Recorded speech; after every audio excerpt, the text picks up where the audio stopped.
আসসালামু আলাইকুম। সো আজকে যে বইটা নিয়ে আমি কথা বলবো সেই বইটার নাম হচ্ছে man's search for meaning. So আর কি আমাদের মানুষদের আসলে আমাদের মিনিংটা খোঁজা উচিত যে আসলে আমরা কেন কেন বেঁচে থাকবো, কিংবা আমাদের পরিস্থিতি যেমনই হোক না কেন আমরা কেন বেঁচে থাকবো। সো আমি যদি বলি এই বইটা লেখা হয়েছে একজনের জীবনের উপর ভিত্তি করে। সেটা হচ্ছে, আপনারা জানেন যে দ্বিতীয় বিশ্বযুদ্ধের সময় হিটলারের বাহিনী কিন্তু হচ্ছে কি বলে, ওরা হচ্ছে কন্ট্রোল করে এই নাৎসি বাহিনী যেটাকে বলা হয়। সো ওরা যাদেরকে ধরে নেয় তাদেরকে হচ্ছে ক্যাম্পে নিয়ে যায়, এবং যেখানে নিয়ে ওরা হচ্ছে নির্যাতন করতো, মানে হচ্ছে ওদের দিয়ে অনেক কাজ করাতো এবং তাদের খেতে দিত না, এবং হচ্ছে তারা হচ্ছে ঠিকভাবে তাদের জীবনযাপন করতে পারতো না, এবং খাবার পর্যাপ্ত পরিমাণে খাবার দিত না। সো এরকম একটা অবস্থায় যে দেখানো হয় এই বইটাতে, যে মানুষের সবকিছু শেষ, মানুষের স্বাধীনতা শেষ, পরিবার থেকে বিচ্ছিন্ন, এবং পরিচয় আগে যে যুদ্ধের আগে তাদের যে পরিচয় ছিল এখন বন্দি অবস্থায় আছে। এই যে পরিচয়হীনতার মধ্যে হচ্ছে উনি এই মানুষের জীবনের কাহিনী তুলে ধরে। এখন এইখানে যেটা হয় যে হচ্ছে এখন তো তাদের, কিংবা যারা বন্দি অবস্থায় ছিল তাদের অনেক আঘাত এসেছে। সো এই আঘাত আসা সত্ত্বেও জীবন আসলে কি, এই অর্থ হোয়াই, আমি এই আঘাত থাকা তারা সবাই যে ছিল ক্যাম্পে, তারা এই আঘাত সত্ত্বেও তারা কেন বেঁচে থাকবে, আসলে জীবনটা আসলে কি, ওই মুহূর্তে জীবনটা আসলে কি, কিংবা কেন তারা বেঁচে থাকবে, বাঁচার জন্য লড়াই করবে। এইটা হচ্ছে এই বইটার মাধ্যমে খুঁজে বের করা হয়। এবং আপনি জানেন যে ওখানে হচ্ছে তাদের বন্দীদের হচ্ছে আটকে রাখা হতো, যেখানে হচ্ছে ইলেকট্রিক্যাল তার ছিল। তো যে কেউ চাইলে আত্মহত্যা করতে পারতো ইলেকট্রিক্যাল তারের মাধ্যমে, কিংবা এই তারের কাছে গিয়ে ওটা ছুঁয়ে। এবং যখন কেউ ছুটে যেত তাহলে ওই কি বলে হিটলারের বাহিনী হচ্ছে তাদের গুলি করে মেরে ফেলতো। এবং ওখানে অমানবিক নির্যাতন করা হতো ওই ক্যাম্পে, আপনারা জানেন। এবং সো এই যে হচ্ছে তখন ওই ক্যাম্পে এই বইটা যে লেখে সে হচ্ছে মিস্টার ভিক্টর। তো ভিক্টর যেটা করে যে উনি হচ্ছে মনোরোগ বিশেষজ্ঞ ছিল। সো আপনি জানেন যে হচ্ছে উনি মনোরোগ বিশেষজ্ঞ ছিল। সো ওনাকেও ওই হিটলারের বাহিনীরা ধরে নিয়ে যায়।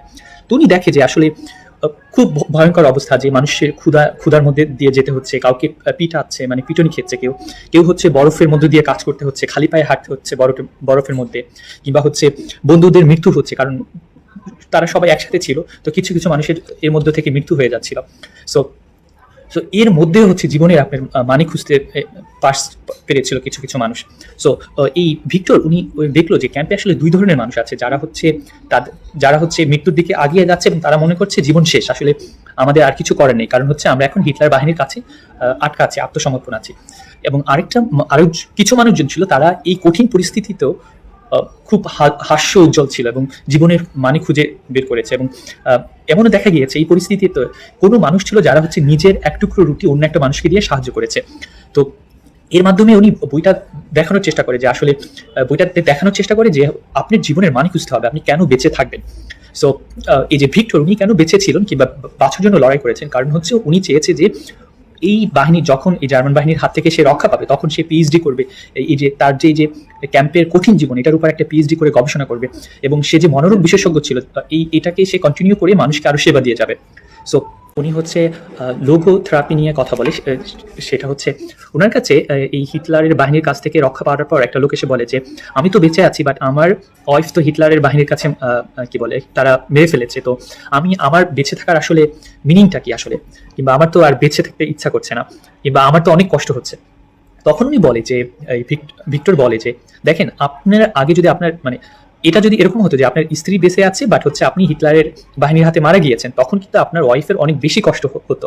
তো এই কথাটা শোনার পর উনি হচ্ছে তার রুম থেকে বের হয়ে যায় এবং এই যে জীবনের সে মানে খুঁজে পায় যে আসলে কি বলে যে আমার কষ্ট হচ্ছে যার মাধ্যমে অন্য একটা মানুষ কষ্ট পাচ্ছে না, এটাও কিন্তু একটা জীবনের বড় বড় পাওয়া আসলে। এটা হচ্ছে উনি লোগোথেরাপি নিয়ে কথা বলে। এবং দেখেন উনি যে বলছিল যে হচ্ছে তো উনি সবাইকে বোঝানোর চেষ্টা করে ক্যাম্পে যে আপনার জীবনের মানে কি। ধরুন একটা লোক হচ্ছে তার হচ্ছে ভাইয়ের মেয়েকে হচ্ছে রেখে আসে, কারণ ভাইয়ের মেয়ে বেঁচে যায় কোনো কারণে, বাট সে তাকে হচ্ছে জার্মানির বাহিনী ধরে নিয়ে আসে। তো তখন সে বলে যে আসলে আমার ভিক্টোরিয়ার কাছে শেয়ার করে যে আমার লক্ষ্য হচ্ছে আমি এখান থেকে বের হয়ে আমার এই কি বলে ভাইয়ের মেয়েকে দেখাশোনা করবো, এই যে তার লক্ষ্য, কিংবা হচ্ছে তার কেন আসলে সে বেঁচে থাকতে চায় এই কঠিন পরিস্থিতিতেও, এই ক্যাম্পের নির্যাতনের শিকার হওয়ার পরও সে কিন্তু এটা খুঁজে পেয়েছে। তো এখানে উনি এই বইটাতে থেকে উনি আসলে এটা বোঝানোর চেষ্টা করে যে আমাদের লাইফে কেনটা কি খুঁজে বের করতে হবে আমাদের।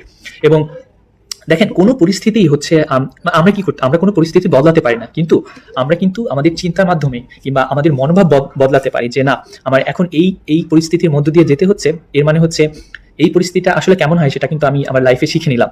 সো এরকম মানে হচ্ছে আমরা পরিস্থিতি বদলাতে পারি না, বাট আমাদের মনোভাব কিন্তু বদলাতে পারি। এবং এখানে হচ্ছে জীবন মানে জীবনে আমাদের যাই হোক না কেন, ভিক্টোরি বলে যে আমাদের জীবনের আসলে অর্থ খুঁজে বের করতে হবে, এবং ভালো খারাপ হচ্ছে ধরুন আমাদের ভালো খারাপ দিন থাকবেই, তবে হচ্ছে এই এই এটা আমাদের শিখতে হবে, মানে ভালোর মাধ্যমে হচ্ছে ভালো খারাপ দিন দুইটা আছে বিদায় হচ্ছে আমরা শিখতে পারছি ভালো খারাপের মধ্যে পার্থক্য। সো এবং খারাপ দিনও কিন্তু আমাদের জীবনের একটা অংশ, যেটা আমাদের ভালোর দিকে এগিয়ে নিতে সাহায্য করে। এবং পরিস্থিতি আমাদের হাতে থাকে না, এটা সত্য, বাট হচ্ছে আমরা কি প্রতিক্রিয়া করব, মানে এই পরিস্থিতিতে আমরা কেমন আচরণ করব সেটা কিন্তু আমাদের হাতে থাকে। এবং কি আমরা কি বলি যে হচ্ছে মানে আমরা যখন কোনো কষ্ট পাই কিংবা আমাদের জীবনে যখন কষ্ট আসে, এর মাধ্যমে কিন্তু হচ্ছে আমাদের আসলে জীবনের সার্থকতা তৈরি হয় এবং আমরা জীবনকে উপলব্ধি করতে পারি। এবং উনি বলে যে মানুষের ভালোবাসার মাধ্যমেই কিন্তু আমাদের জীবনের পরিপূর্ণতা হয়, যে আমরা যে সবসময় নিজেকে ভালোবাসবো এরকম না, আমাদের বেঁচে থাকা উচিত মানুষের সেবার জন্য কিংবা মানুষের ভালোবাসার জন্য। এবং এই বইটা থেকে আমি যা যা শিখলাম যে হচ্ছে আমাদের কখনো আশা হারানো যাবে না, কারণ হচ্ছে ধরুন মানে আমরা কেন বেঁচে থাকি, আমাদের আশা থাকে। এবং আমাদের জীবনের আসলে অর্থ আমাদের নিজেদের খুঁজে বের করতে হবে। এবং মানে আমরা ধরুন আমরা আমরা আমরা কেন বেঁচে থাকি, কারণ হচ্ছে আমাদের কাজের মাধ্যমে আমরা বেঁচে থাকি, আমাদের এই কাজগুলো সম্পূর্ণ করতে হবে, এই জন্যই কিন্তু আমরা বেঁচে থাকি। এবং সুখ আসলে কখনোই হচ্ছে অর্থপূর্ণ হবে না, মানে মানে যখন আপনি এই সুখের পিছনে দৌড়াবেন, বাট আপনি যখন আপনার কেনর পিছনে দৌড়াবেন, কেন আমি কাজ করবো, তখন আপনার জীবন আসলে অর্থপূর্ণ হবে। এটা উনি এই বইটাতে বোঝানোর চেষ্টা করে। আমি যদি বলি যে মূলত মিস্টার ভিক্টর কি বোঝানোর চেষ্টা করেছে, যে এই বন্দি অবস্থায় মানুষ এত কষ্ট করে জীবনযাপন করেছে, বরফের মধ্যে তাদের কাজ করতে হয়েছে, বাট সবার মনে একটা আশা ছিল যে তৈরি করতে পেরেছে ভিক্টর, যে কিংবা তখন ক্যাম্পে যারা তাকে ফলো করতো, সে বলতো যে আপনার এখন ভাবা উচিত এই ক্যাম্প থেকে যখন আপনি ছাড়া পাবেন তখন আপনার জীবনে কি করবেন। এই যে এই একটা আশা কিংবা হচ্ছে আমাদের জীবনের একটা মানে কেন খুঁজে বের করা উচিত, যে আমি আসলে কেন এই মুহূর্তে ভিডিওটা করছি, কারণ হচ্ছে আমার ইচ্ছা যে মানে আমি যেই ভালো সুন্দর কথাগুলো জানি ওগুলো মানুষকেও জানাতে। সো এই যে কেনটা আমি খুঁজে বের করতে পেরেছি। এবং আমি বলি যে হচ্ছে আমার অনেক ইচ্ছা যে আমি একদিন বাংলাদেশের প্রধানমন্ত্রী হব। সো এই যে আমার কেন, এটা কিন্তু আমাকে অনেক সাহায্য করে আর কি কাজ করতে। সো এটাই মানে আমাকে আসলে খুঁজে বের করতে হবে, আপনাকে আমাকে কিংবা আমাদের খুঁজে বের করতে হবে কেন। আমি চাই যে একদিন পুরো পৃথিবীর যুদ্ধ বন্ধ হবে, আমি যুদ্ধ বন্ধ করতে চাই। মানে আমার যুদ্ধ ভালো লাগে না, যে যার এত বাচ্চাদের মারা হচ্ছে যুদ্ধের মাধ্যমে।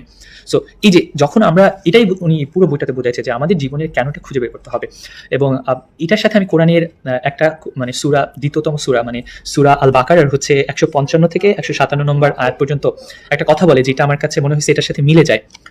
সেটা হচ্ছে আর মানে আল্লাহ এখানে বলে যে আর অবশ্যই আমি তোমাদের পরীক্ষা করব কিছুটা ভয়, কিছুটা হচ্ছে ক্ষুধা, ধন সম্পত্তি, জীবন ও ফলের ক্ষতি দ্বারা। মানে হচ্ছে আল্লাহ আপনাদের পরীক্ষা করতে পারে, যার মাধ্যমে আপনার একটু ক্ষতি হতে পারে, বাট এই যারা এই পরীক্ষায় উত্তীর্ণ হবে, ধৈর্যশীল হবে, তাদের আল্লাহ বলছে যে তোমাদের হচ্ছে আমি সুসংবাদ দিব।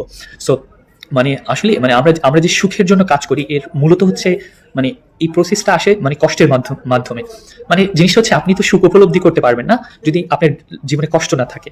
ধরুন আপনি মানে জন্ম থেকেই হচ্ছে সুখ সুখ সুখ সুখ, তাহলে কিন্তু আপনি জানবেন না যে আসলে মানে সুখটা উপলব্ধি করতে পারবেন না, কারণ হচ্ছে আপনার জীবনে তো দুঃখের পার্ট নেই। মানে জিনিসটা হচ্ছে আপনার জীবনটা আসলে অনেকটা রোবটের মতো হয়ে যাবে, মানে যার আসলে শুধু সাদা অংশ আছে, কালো অংশ নেই। মানে হচ্ছে আপনি মানে মানে মানে জিনিসটা হচ্ছে এরকম, মানে আপনার কাছে যদি একটা জিনিসই থাকে, আপনি অন্য জিনিস এর সাথে কম্পেয়ার করতে পারবেন না, কারণ হচ্ছে আপনি একটার সাথেই পরিচিত, মানে তাহলে আর জীবন থাকে না আসলে। সো ধন্যবাদ আমাকে এত সুন্দর মানে এতক্ষণ সময় দেওয়ার জন্য। এবং আমি মানে সবশেষে একটা কথাই বলবো যে জীবনে যাই হোক না কেন মানসিকভাবে কখনো ভেঙে পড়া যাবে না। এবং এটাতে একটা জায়গায় কথা বলে যে মানুষ যারা জীবনে একটা না একটা সময় ভেবেছিল যে আত্মহত্যা করা উচিত আমার, বাট যখন সে এখন ভাবে তখন সে ভাবে আসলে তখন আমি আসলে কি ভয়ঙ্কর একটা জিনিস ভাবতেছিলাম, কারণ হচ্ছে আমাদের জীবনে এমন কিছুই হয় না যেটা মানে আত্মহত্যার পর্যায়ে চলে যাবে। এবং আল্লাহ বলছে যে মানে মানুষকে আল্লাহ অতটা কষ্ট দেয় না যে কষ্টটা এই মানুষটা গ্রহণ করতে পারবে না কিংবা তাকে ছাড়িয়ে যায় আর কি। সো এটাই ছিল পুরো বইয়ের কথা, আশা করি মানে আপনার ভালো লাগবে। এবং আবার বলছি যে আপনি আমাকে যে এই সময়টুকু দিলেন আপনার জীবন থেকে, মানে রতনকে যে এই সময়টুকু দিলেন, এই জন্য আমি চিরকৃতজ্ঞ। ধন্যবাদ সবাইকে।